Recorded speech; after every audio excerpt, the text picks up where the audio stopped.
Hello everyone and welcome to Biohackers Lab. I'm your host, Gary Cohen, and on today's episode I have Elyse van Spyk. Elyse is a PhD candidate at the University of California School of Medicine. She's currently in her fifth year of doctoral study and will be defending her Doctor of Philosophy in November this year of 2017. And she's currently at the Department of Biological Chemistry and is advised by Dr. Bogi Anderson. Hi, thanks so much for coming on to the episode today. And the reason I wanted to get you on is because you were a co-author in a very cool study that just came out. And it's all got to do with circadian rhythms and skin. And for anyone, you're actually my first doctor to be who's going to educate my listeners about circadian rhythms. And I'm very keen on that. So if you wouldn't mind just giving a brief overview, what are circadian rhythms? So circadian rhythms is this mechanism that allows organisms to anticipate daily changes in their environment. So organisms that have this ability to kind of predict the changes ahead of them can be more equipped for survival. So as you know, during the day, we're active, we're intaking food, we're more prone to predation, whereas at night, we're resting, our cells are rejuvenating, we're kind of detoxing. And so having this rhythm allows us to be better equipped to deal with the external changes around us.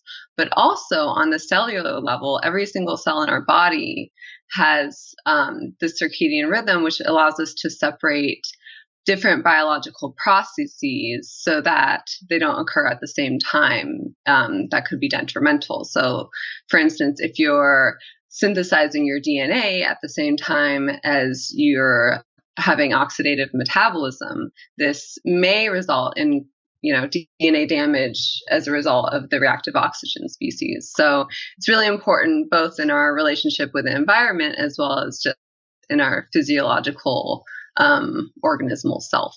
Mm-hmm. And I guess the slang word for circadian rhythms is body clock. Yes. And I think what's amazing here, when I've been telling people about the study that you were involved in, is everyone thinks about the body clock with just, that's just this thing in our body that tells us when to fall asleep and when to wake up. But it's so much more than that, as you've explained already. Yeah. And just to think, even our skin has a body clock. It has this rhythm involved in it. And I wondered then just to educate people just a little bit more before we get into your study, just a bit more, it is that concept that we have a central body clock, from what I understand, in our brain. And that's a nice long word called the suprachiasmatic nucleus, or SCN. And we've also got one, and then we've got all these other little clocks in all the other cells and organs of our body. And skin is the big one we're going to be talking about today. Is that an easy, simplified overview for someone who isn't a PhD candidate? Yeah. So back in the day when this was first being studied about 100 years ago, it was thought that there was only one clock and it existed in the brain. And you're right, it was the suprachiasmatic nucleus. But throughout the past, I would say 50 years, it's become more well understood that there's actually circadian clocks in every single cell of our body. And they're not only responsive to signals from the SCN, but they can also be responsive to signals that stem from other things like activity, temperature, eating. So even independent of light, it's been shown that, food schedules can actually entrain or reset your peripheral body clocks, actually independent of light. So that's why we looked into how feeding can be such a potent resetting stimulus for peripheral body clocks. Fantastic. Yeah. So the title, and thank whoever came up with the title for your paper. Thank you for making it very simple, because some of the science titles can be exceptionally complicated, but it's straight to the point. And this is it was published in the journal called Cell Reports, I believe, in 2017. And I'll link to all of this in your show notes episode page.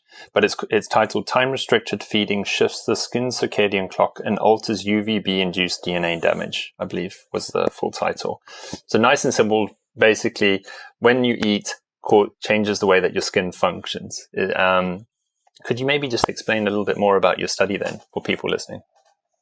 Sure. So as I mentioned, just a few decades ago, it's been shown that feeding schedules can entrain or reset the circadian rhythm in peripheral organs. But this has really only been shown in very highly, or organs involved in organismal metabolism, such as the liver. The liver, of course, we expect it to respond to food intake. But since we are a skin lab, we wanted to see, can feeding reset or entrain the circadian clock in your skin? So the skin has these great progenitor cells, which help us, heal after wounding, and they're replaced about 28 days in humans.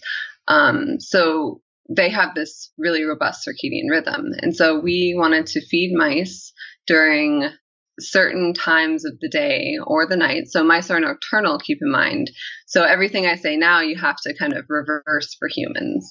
So we fed mice during restricted times, only for like 4 hours or so, during the daytime or the nighttime. And so, as I said, mice normally eat at night. So that would be their normal phase or their normal time of eating.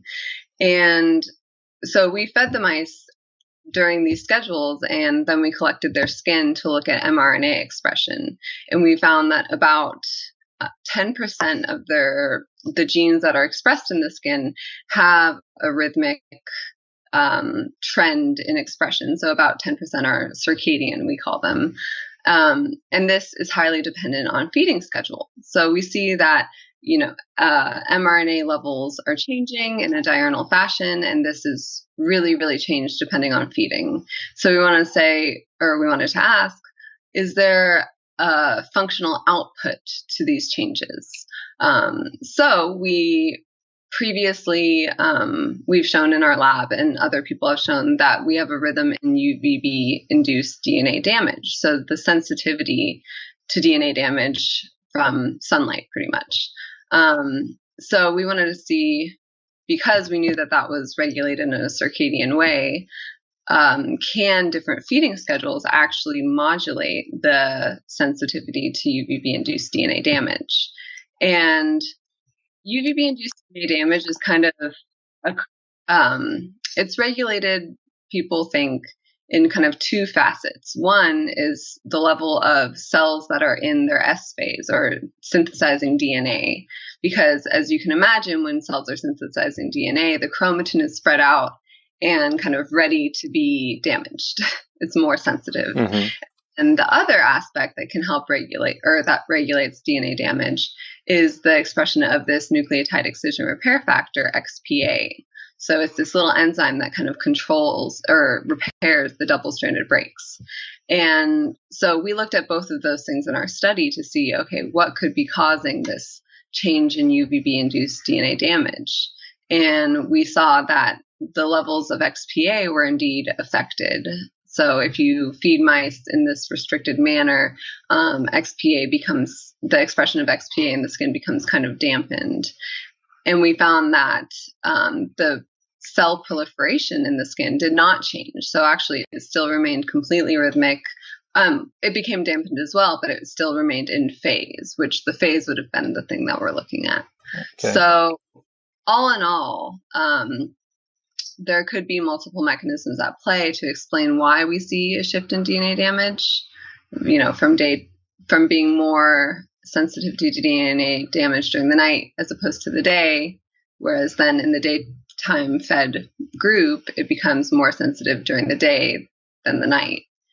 And so, as I said, all these can be, it's a little more complicated in humans, as you could imagine, mm-hmm. but we can kind of get some idea of what abnormal feeding schedules do to the circadian clock in the skin, and this may be applicable to humans as well. Mm-hmm. Yeah, so it was fascinating then.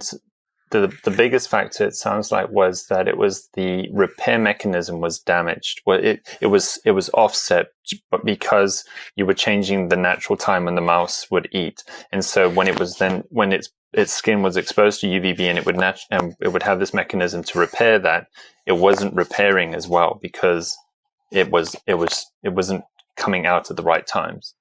Yes, exactly. So just modulating the circadian clock in a way that isn't in tune with the light cycle. So some things become out of phase while some things still remain in phase, like cell cycle. And that can create detrimental effects depending on, when you're exposed to UV. Do humans have that XPA that you mentioned? Yes, they do. And there's one study that looks at it in human beard skin cells. And so it's pretty cool. Yeah. And so in humans, it's actually highest at 7 a.m. So it's been suggested that humans should kind of restrict their UV exposure or sunlight exposure to the early morning. And it's lowest in the early evening. So you wouldn't want to go tanning, let's say, at 4 p.m. That would be detrimental based on if you have like a normal intact circadian rhythm as a human.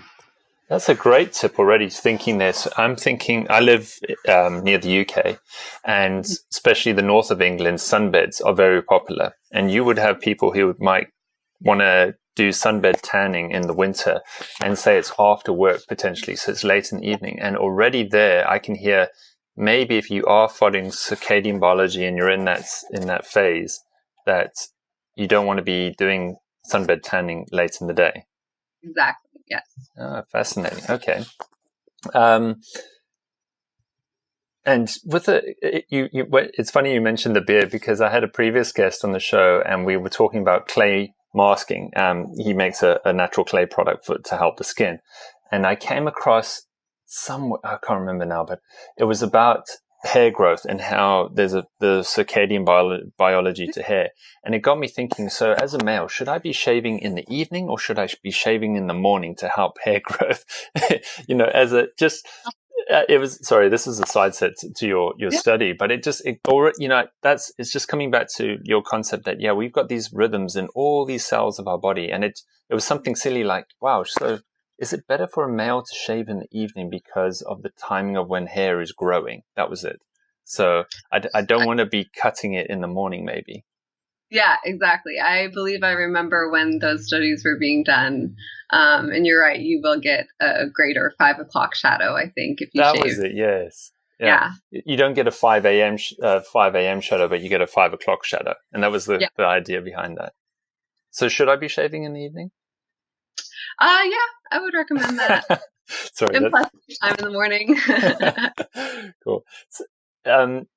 So, I mean, your studies made headlines around the world too, because I think, as you said, this is a mouse study, but we haven't had a human study at this point. But we can sort of already extrapolate just some general ideas as to maybe people should be thinking, okay, if I eat at the wrong time of the day, it's going to affect the ability for my skin to heal itself the next day. When we're talking about this, is that how fast things could happen? So if I ate too late this evening today, my skin would function differently already tomorrow? Or is this sort of a time response where I'd have to do this for X amount of days in a row before we saw that change? So that's a great, great, great question. I'm so glad you asked that, because in these studies, we restricted the feeding every single day for an entire month. And that's actually necessary to reset the circadian clock in the skin. So, feeding abnormally for one day affects the liver clock, no problem. But it takes a little while for the skin and other less metabolically active organs to kind of catch up. So I would say that, this is mostly a warning for like shift workers that have to do this every single day. Whereas if you're a weekend warrior and you eat a hamburger at night, one night, you may not want to go super tanning the next day, but it's not going to affect you for a super long term effect. Okay. It's going to sound funny, but you always see it on the holiday programs where people go on holiday, they go party, they're drinking late, then they eat late because they have food after they're drinking. But then the next day they're in the sun, on the beach trying to recover from a hangover. So, so if you've just happened to do that, you're okay. Just if it's that weekend, you did it. But, if you were doing that lots before that, you've already trained your skin to react differently. Yes. But I mean, I would recommend always wearing sunscreen and never, just laying out and getting burnt. Yeah. I will feed you. So what is the that was the one big one I had, because everyone mentions the word too late. But what is the definition then of too late, would you say, for a human to eat? So for humans, we are diurnal. So we're supposed to be active and eating during the daytime. So based on, so many other studies dealing with all different aspects of physiology, I would say restricting your food intake to just the daytime hours is probably the best way to go if you really want optimal health. And this is going, like I said, for not only just your skin, but also your entire body. So I would say 6 p.m. when the sun's going down, you don't want to be eating. You want to eat right before then, and then kind of really, and I think the later it gets, the worse it'll get. So you definitely don't eat at midnight. And that, at one stage I'm hoping I can get Dr. Sachin Panda. He's also a circadian biologist. Yeah, he's here in down south California as well. So I've met him multiple times. He's great. Yeah, because I'm just learning more about the time-restricted feeding windows and the benefits when you're thinking from a circadian biology. So a lot of my listeners are involved in the low-carb, high-fat way of eating or ketogenic way of eating.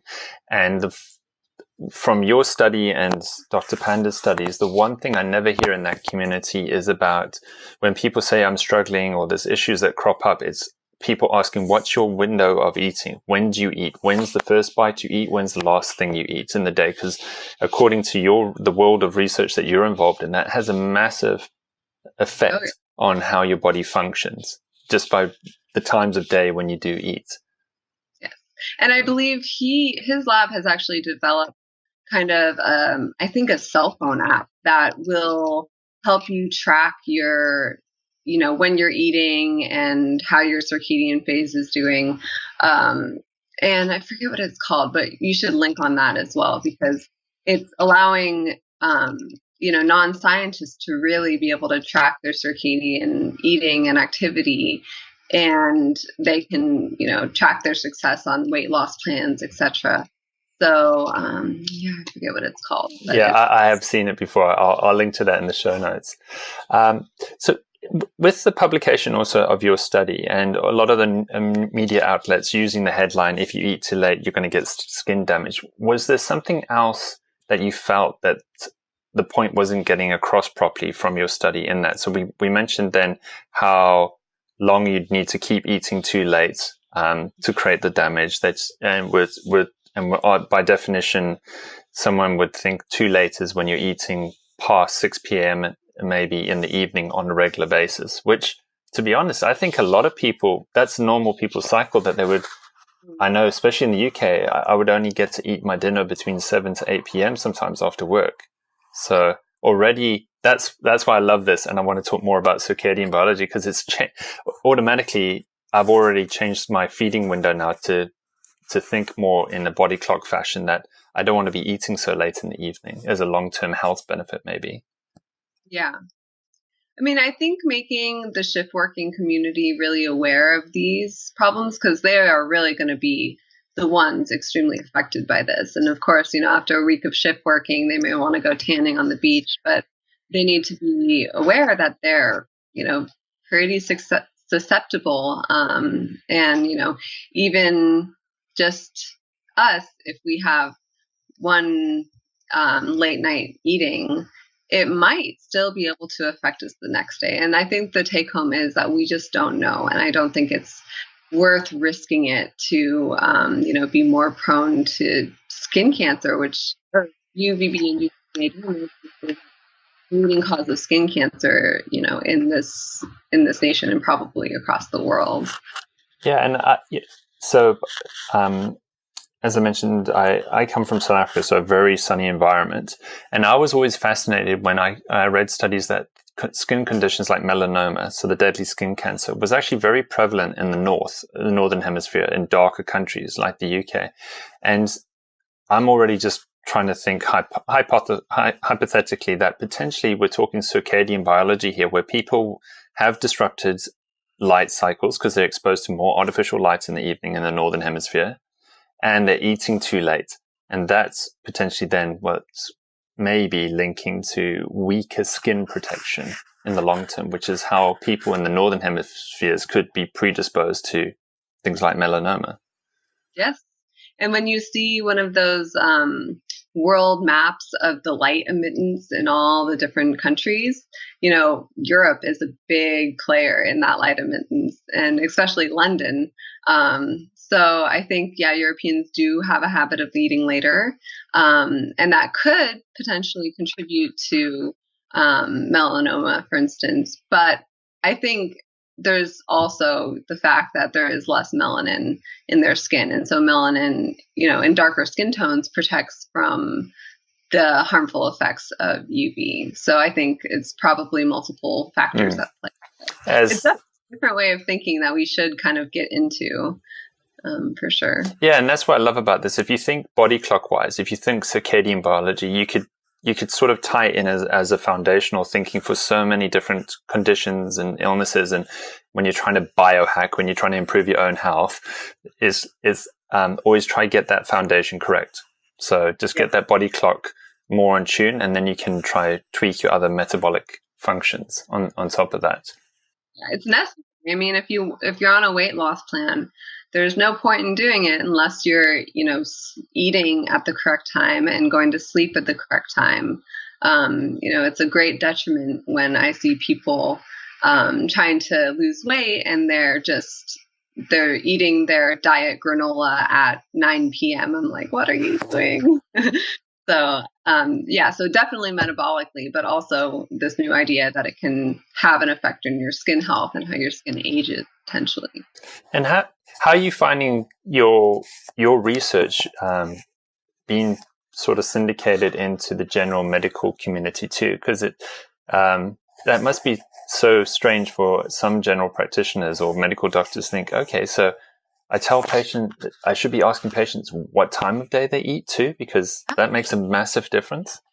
Yeah, I've actually met with some medical doctors in a meeting in the past 6 months, and they were really surprised to see that, this actually should be something we're asking our patients. And, I have directed my project also to look at the immunological function or the immunological modulation by the circadian clock in the skin. So that's something I'm just kind of starting in the lab. And it's amazing because there's definitely a lot of opportunity for chronotherapeutics, which means that you treat diseases, or you apply medication at certain times of the day for optimal effect.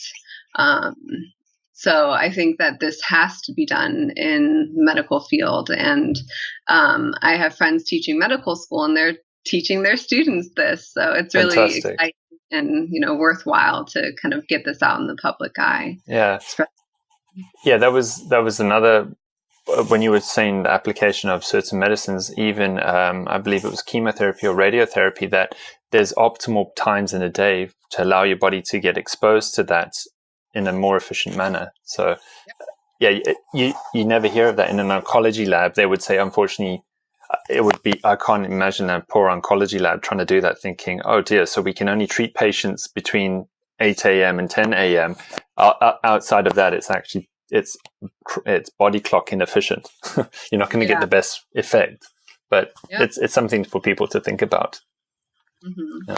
So working in a skin lab then and circadian rhythms, I've only looked at your one study here. Have you been involved in other studies thus far too when it comes to this? So like I said, I've kind of been pioneering the immunology work and looking at how feeding schedules and the circadian clock regulate the interferon response in the skin. So that is something I'm really excited about. I'm just writing it up to, graduate with this story. So there's this drug called imiquimod, which is this topical cream, and it's used to treat carcinoma and actinic keratoses. and also genital warts. And it has a lot of different off-label uses. But it works by activating the skin's immune system. And then, the immune cells come in, they fight off whatever, either a virus or cancer, for instance. And that's the whole point of this compound. So I'm looking at how feeding, or if different feeding schedules can actually impact the potency, the successfulness of this. Yeah, potency. Yes, the potency of this compound. Wow. And so another study you'll get to touch base on. Yeah, again, fascinating to think. Even if I put a topical cream on, what time of day I've been eating could be affecting how well that topical cream can work on my body. Mm-hmm. Wow. Again, this is why I love this stuff. It's so cool. And if the more this information can get out there, the more informed consent and better decisions people can make, I believe. So what are there any good general things that people should know about with their skin clock, that what our skin is naturally doing? So you mentioned already that our skin is strongest first thing in the morning for light exposure and weakest at the end of the day. Yes. So, pretty much if you want to go into a tanning bed, do it right when you wake up and you'll be less prone to skin cancer based on, the results of the study. Okay. Wow. And then healing rate too. So naturally our skin is healing in the evening when it's dark at the end of the day too. More sensitive to damage at the later end of the day. So it's not healing as efficiently. So for instance, levels are actually highest in the morning in humans. So that's why I say go tanning in the morning. Because that's when you have greater expression of this protein, you're able to repair your DNA more efficiently. So it's not necessarily that you're getting less or more damage. It's actually the repair rate of the damage. You're able to kind of patch it up really quickly. And all this happens within minutes. It's a very, there's a time course, but the activity starts within minutes. So, when you talked also about Europeans and they tend to eat later, this is when it comes to circadian biology and research, I always think about are the Mediterraneans. So your Greeks and your Italians. And they do naturally, when I went to Italy, I saw that the families naturally eat very late in the evening. And they also are in very sunny environments. I know their skin naturally has more melanin, so they tan better. But I just wondered, potentially then with the Mediterraneans, are they, according to circadian biology, they're more predisposed to skin damage, would you say? Wow, that's a great question. I mean, like I said, there's really a lot of different factors at play. And I think with Mediterraneans, you have to look at what they're eating as well. They have a very healthy diet with, lots of olive oil and legumes and things like this. So I think in American culture, we're not eating hummus at night. We're eating cheeseburgers. So I think just the nutrients in the food, and I know they ingest a lot of antioxidants. So I think that could also play a role. I mean, wasn't there just a study showing that if you eat more tomatoes, your skin is better equipped to handle DNA damage? So I think that we have to look at when people are eating, what they're eating, as well as, things that are quite obvious, like melanin content. Yeah, that could contribute to them being affected. Yeah, I fully agree. And to think in the Western world that people potentially are, when they snack at night, they're not snacking on raw, natural olives. That they're snacking on crisps or quick fix, quick carbohydrate kind of foods that have been processed and maybe with rancid kind of omega-6 oils, and so stuff that's not conducive to healthy long-term skin. Yes. Yeah. So what I guess now having looked at skin in your study, are there any circadian hacks, like biohacks, that you would also recommend? So I loved it that you said about when to even look at sun tanning. But in your own personal case, would you say you have a personal time restricted feeding window yourself? Do you work, because now this is sort of getting into the world of intermittent fasting, even, where people, and that's becoming a lot more trendy too, when people say I only eat 16/8, so I fast for 16 hours and I eat for 8-hour window in a day. Would you say that according to circadian biology, that sounds like a good idea to do that? Yeah, I mean, if it's light out, you should be eating. I personally am a grazer, so I eat small portions throughout the entire day, and that's what works for me. And of course, everybody is totally different. So honestly, I would recommend for people to see, keep a journal, see their how their body is responding to these different feeding regimens, and just don't eat at nighttime. Yeah, that's the biggest takeaway. And I also think, even exercising at night can be potentially bad, because that's setting your circadian rhythm to become active during the wrong time of the diurnal schedule. So I highly recommend just being really active and, eating during the day, and then really resting at night, turning down the lights. That's also another complete hack that I would highly recommend. Just not being exposed to the bright lights at night, which will, alter your activity levels and potentially your skin. Because then, have you also looked at, I'm thinking practically what people do tend to do is that they would leave work and then they may go to the gym to work out, but gyms have very fluorescent lights with lots of blue wavelength light. And does that light, so I know this is why I wear glasses that also help to reduce the blue light wave from coming off my computer screen here, and I wear the darker ones at night. But I'm thinking, I've always come across the concept that even our skin is sensitive to that light. Is our skin sensitive to the blue wavelength of light in that sense from light bulbs? That's great that you say that, because my sister is just now telling me you need to know this because this is your field.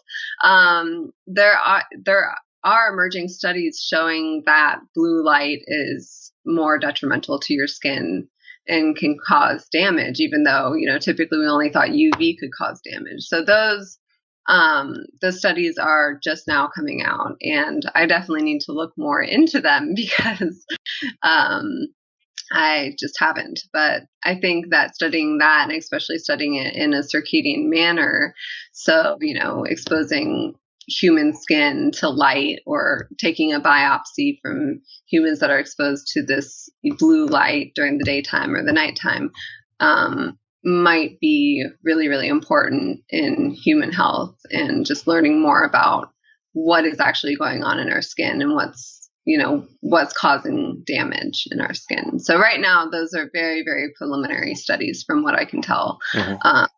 I'll wait a couple years before believing them.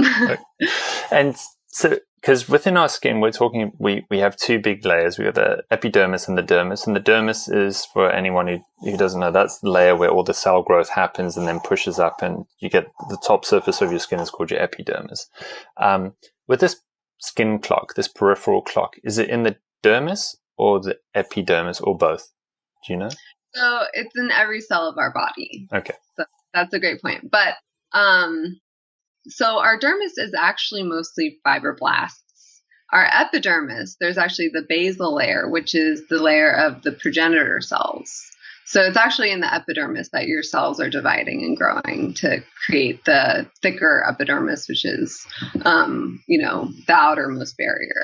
Okay. And so really those progenitor cells or stem cells, those are highly circadian. And so, all cells have a rhythm, but these ones have a very drastic rhythm. So it's really exciting to study them, because you wouldn't think that the skin has this rhythm, but it does. And is the kind of study that you did, will they be able to do a human study Is it ethically okay to do that to a human too? Yeah.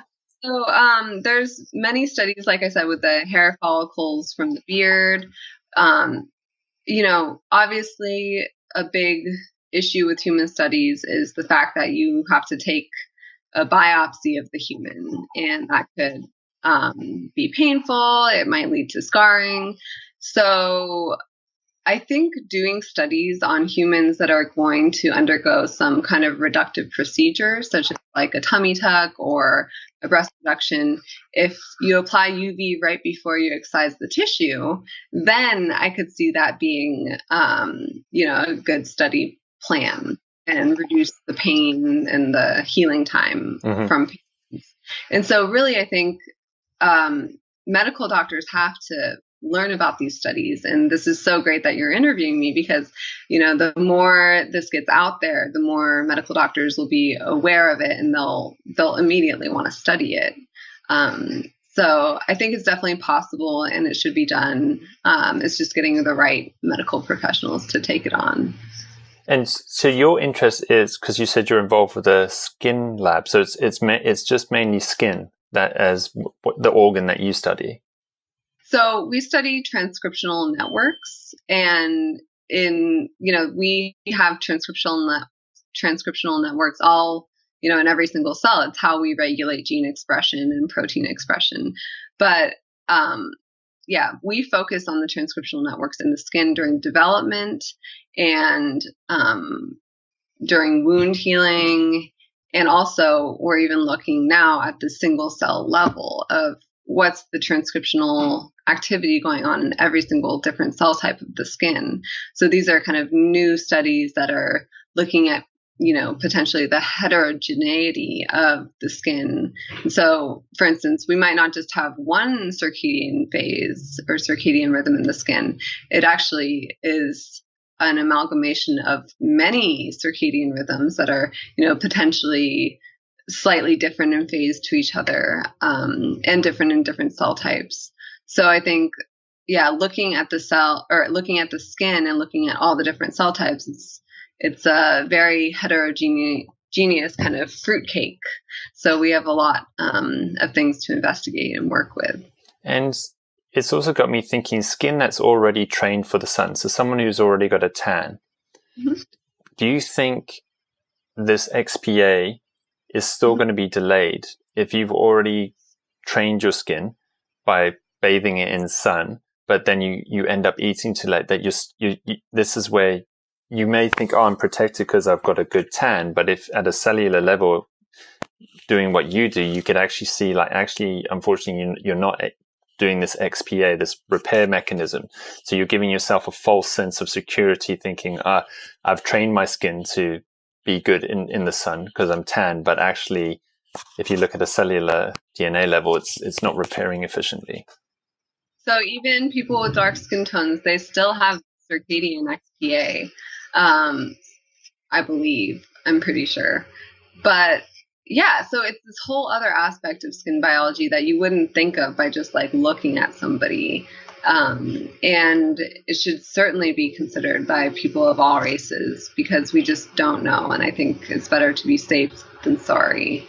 And even the concept of young skin versus old skin. So I'm thinking a newborn baby or a toddler versus a healthy young adult versus a elderly person. It's the same concept. Newborns are different because they're breastfeeding maybe throughout the night or something else going on there. Is this something you've even had a look at or it's come up? So it's actually pretty cool.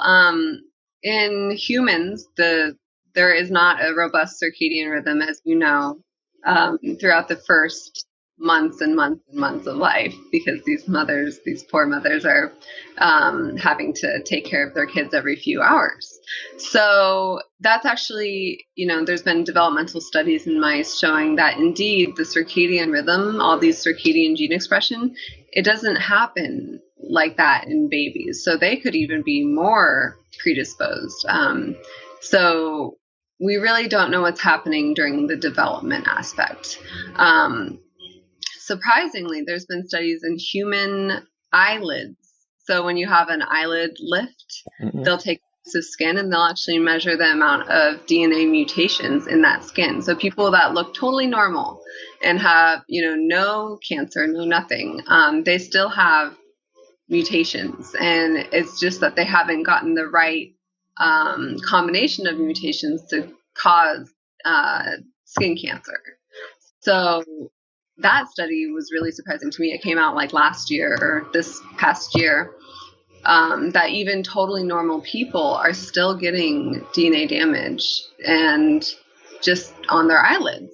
And this probably goes for other parts of the body too. But if you're sun exposed at all, it's obviously, I think, extremely important to keep in mind when your DNA repair factors are most active during your circadian schedule and how your different feeding schedules can potentially modulate that.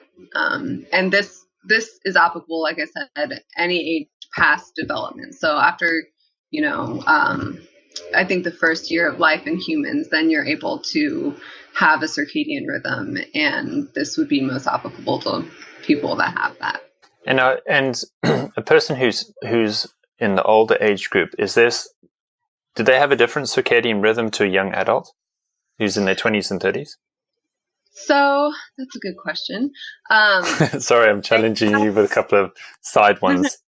So they do have abnormal sleeping patterns sometimes. So that's one of the aspects of aging, is that they don't sleep as well. So their circadian clock may indeed be a little more arrhythmic than people that are, healthy in their 20s and 30s. And of course, there's a lot more going on than just their circadian rhythm, right? It's their skin is thinner, for instance, that could cause them to be more susceptible to UVB-induced DNA damage. And so I think elderly people have to, just don't go outside at all because it's way too much sun, and they're really not capable of mounting these DNA repair pathways, I don't think, as efficiently as younger people. So, and this may indeed be because of a lower amplitude of circadian rhythm. But this is also very heterogeneous. So in humans, the circadian clock is very, very person dependent. And so as I was reading your Biohackers Lab webpage, you said you think N=1 experiments are really critical. And I'd have to extremely agree with you, because this is something that is going to vary a lot depending on the person, the age, their melanin levels, and other aspects. Yeah, and that's my thinking pattern is that there may be generalized health advice with epidemiological studies where you've looked at millions or hundreds of thousands of people, but at the end of the day, we all have lived very different lives. We all come from different backgrounds, different everything. We've exposed our bodies to different chemicals, different whatevers. So we are unique in this world in lots of different ways. So it's always good to take concepts, but then at the end of the day, apply them to you and try to figure out, is that better or is that worse or is that no difference? And is that something I want to do or not do? So then N=1 concept. So I'm just also thinking then, using the research that you guys have discovered, that with my genetic background, so I'm a redhead from Northern Hemisphere sort of background. So it means I'm fair skinned and I'm more prone to not tanning very well. But I could actually, in a way, help strengthen my skin, give it a better chance by eating at the right times. Yes. And I love that idea. Yeah, it's amazing. But obviously the first and foremost way to prevent DNA damage would be to wear sunscreen, cover up. My sister, layers herself in sun protective clothing from head to toe because she's also very fair skinned. So I think that is the forefront. But then other things you can do to modulate your lifestyle would be to eat at the proper time of day, for instance. Yeah. And getting the right exposure, because I guess that's the key thing here. And what my personal experiment is trying to get my body clock to become more robust. Because if I can get that foundation correct, it means not only would from a sleep benefit, but my cells are able to repair themselves more efficiently, and that cells throughout my body by giving myself a better chance at having a more efficient body clock here. And that's to do as simple as when do you eat and when's your eating window, which comes back to your time restricted feeding windows. Yep. And I love that idea. And then, you can biohackers do what you eat in those windows and quantities and everything else. And the same thing with the light then. So, but your body clock starts when you first have something that's non-water in the morning, doesn't it? That's your window. That's when it begins. I think it begins from a food perspective. Oh, from a food perspective. Yeah, not from a light. I know that as soon as the light comes in, then the rhythm's also beginning through your melanopsin on your retina, but that's a different talk.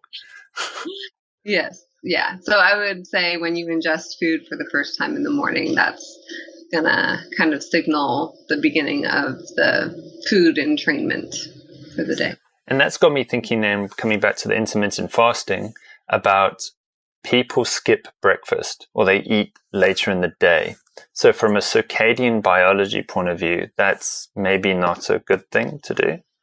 Yes, absolutely. And that I think is well represented in the news that, people who skip breakfast have a harder time and they're not as healthy. So that's just a very broad general thing.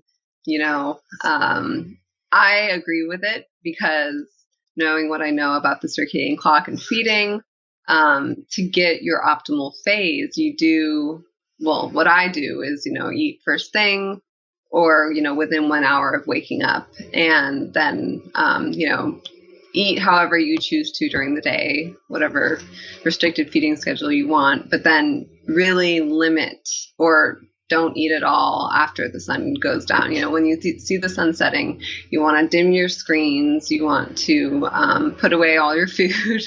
So I think even if you have a light snack, it could be still detrimental. And there are guidelines online, for instance, about if you have to eat at night, what are the safest and healthiest snacks? And those studies, they're kind of advice. I would say that there should be more academic studies on this and really, tracking it. And that's what Dr. Panda, that's one of his goals in his lab, is to kind of see what eating patterns are the most healthy. And, if you're eating strawberries the night before bed, is that going to be as detrimental as eating a hamburger right before bed? So that's really up his alley. And I think they're coming out with some pretty exciting findings at this point. And have you come across in your reading about what you eat first thing in the morning too? So is it maybe that researchers have found protein is the best thing to help the body, support the body clock first in the morning versus a simple carbohydrate that might just spike your insulin or create other effects on your body? Have you come across any thinking on that, as you mentioned, that golden hour when you first wake up, I've heard that before, that's when you want to eat. So luckily, that golden hour, you have all day to burn it off. So what I do sometimes is if I need to eat ice cream, I'll do it first thing in the morning. You can get away with it because all that crap that's in it, all those carbs, you will easily burn up within the first few hours of the day. So for people that want to eat what they want, then I would recommend doing it first thing. If you're trying to have the best diet, I would say protein is probably a great way to go because then it can kind of fuel you throughout the rest of your day. I love that idea. I mean, that's unconventional thinking to think, have ice cream first thing in the morning. Why wait until the end of the day? Start your day in a happy way. Yeah. I love that. Fantastic. I mean, there's so much more I could probably ask you about circadian biology, but I'm going to be going off on a tangent other than skin in that example. So I'll leave that for another talk at another time. But are there any final remarks you want to make about your study again that maybe people might not be aware of, or any other skin circadian biology tips you want to end off on? Anything we didn't cover? Yeah. So you're frozen right now. That's why I'm distracted. I know. Sorry. Anyone who's watching this on YouTube, you're going to see a frozen me, but hopefully you'll still hear my voice okay. So take home would be, eat during the daytime, avoid late night snacking, wear sunscreen because eating alone is, not going to save you. Wear protective clothing and keep up to date with the literature. Also, if you're applying, skincare products, your skin will better absorb them and really get the most out of them if you apply those at night, like I said, because your skin is rejuvenating at night, and you want your cells to be able to receive the medication or the moisturizer, topical amino acids, whatever you're trying to give it during the nighttime. So any treatments that you do them during the night. During the day, just wear lots of sunscreen and avoid eating at night. I love that. Even there, just thinking, so people who do use an aqueous cream or a cream to keep their skin looking youthful, it's more beneficial to definitely apply it at in the night, just from a body clock perspective here. Fantastic. Well, I just want to say thank you so much for sharing all your knowledge bombs today. They've been fascinating. And I'm sorry for throwing a couple of side questions on you there, but as you can hear, I have a bit of a passion for this, and my main goal at the end of the day is to take groundbreaking research and upfront research like you're doing, and just try apply it in a practical, common sense, practical way that someone can use it today. Something practical, and that's the biggest takeaway I believe I've gotten from your research and your thinking is just think about when you eat and what that's doing to your body clock of your body, and particularly your skin in this case. Yay. Fantastic. Well, thank you so much for coming on, and for anyone listening again, yes, I'm frozen. If you're watching this on YouTube, it's gotta love Skype. But I'll link to everything in the show notes. That's the other point, actually. Are there any resources that you'd like to highlight for me to link to? Your lab, any profiles you want people to follow? We've mentioned Dr. Pandas, but anything particularly for your situation? Yeah, I have a Twitter handle. Mm-hmm. So it's Elyse.vanspyk at Twitter, I guess. Mm-hmm. Also, Joseph Takahashi, who actually discovered the circadian clock in mice. He is at UT Southwestern. He has been an invaluable resource for us in this study, kind of helping guide us and bounce ideas, and just a really great guy. So he also has a Twitter, which I'm sure you can find. Other things, we don't have a lab website yet. We're working on it. But the UCI School of Medicine, we're always doing outstanding research. We have Dr. Sassoon Corsi, Dr. Paolo Sassoon Corsi at UCI as well. He is a circadian biologist who studies metabolism. So that may be another person you might want to ask to be on your show, because he really looks at the circadian clock in the liver and overall organismal metabolism, and how that's affected by the circadian clock.